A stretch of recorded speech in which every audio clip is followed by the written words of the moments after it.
Perkenalkan, nama saya Stella Febrianti, NIM 193020303075. Di sini saya akan menceritakan kembali tentang film The Group, The Unsweeted Truth About Around 2003. Ini menceritakan tentang kebangkitan dan kejatuhan Around Corporation yang berbasis di Houston.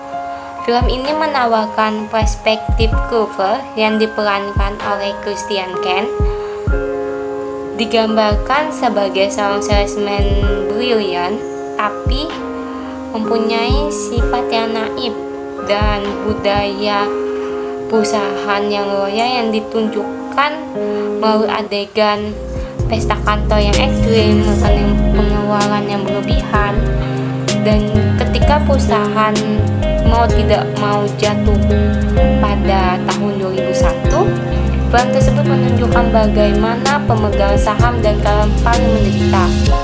Karyawan yang paling menderita karena dinyatakan bangkrutnya Around, dan 10.000 orang kehilangan pekerjaan. Tetapi bukan itu saja, kehilangan pensiun dan tabungan hidup.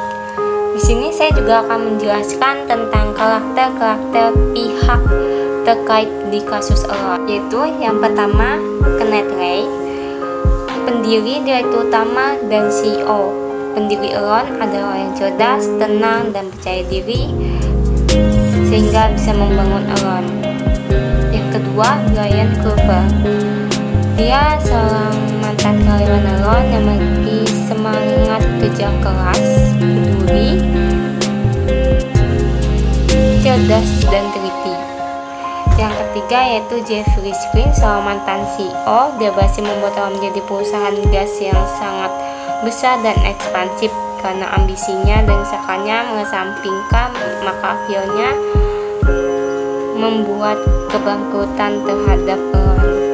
Yang keempat yaitu Henry Feinstein, adalah seorang ahli keuangan yang telah memanipulasi untuk membentuk anak perusahaan yang akan digunakan oleh Around agar mendapatkan pinjaman dana dari bank, sehingga dalam laporan keuangan dimiliki Around tidak mengalami penambahan utang lagi.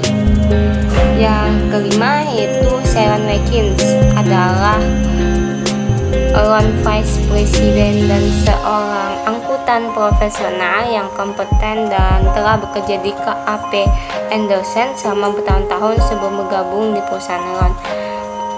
Dia menjadi whistleblower yang mengeluhkan praktik akuntansi agresif yang dilakukan oleh Around.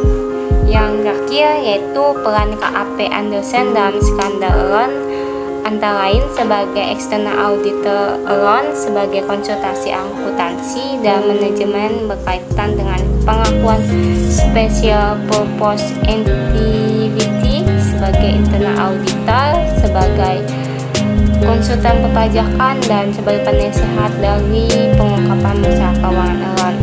Saya akan menyampaikan kesimpulannya.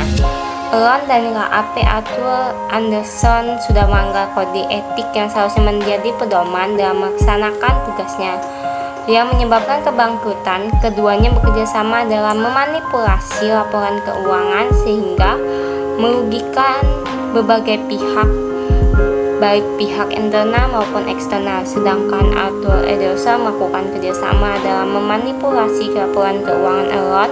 Hal ini sangat jelas bahwa Arthur Andersen tidak bersikap independen sebagai seorang akuntan. Menurut saya, etika profesi yang ideal itu adalah akuntan mempunyai etika yang dapat mengendalikan diri mereka, mengembangkan tanggung jawab sosial, yaitu rasa peduli terhadap sesama pelaku bisnis, menerapkan konsep pembangunan berkelanjutan. Pelaku bisnis dituntut untuk memikirkan keuntungan sekarang, tapi perlu memikirkan bagaimana keadaan di masa mendatang, menghindari sikap korupsi, manipulasi, dan segala bentuk apapun yang merugikan orang lain.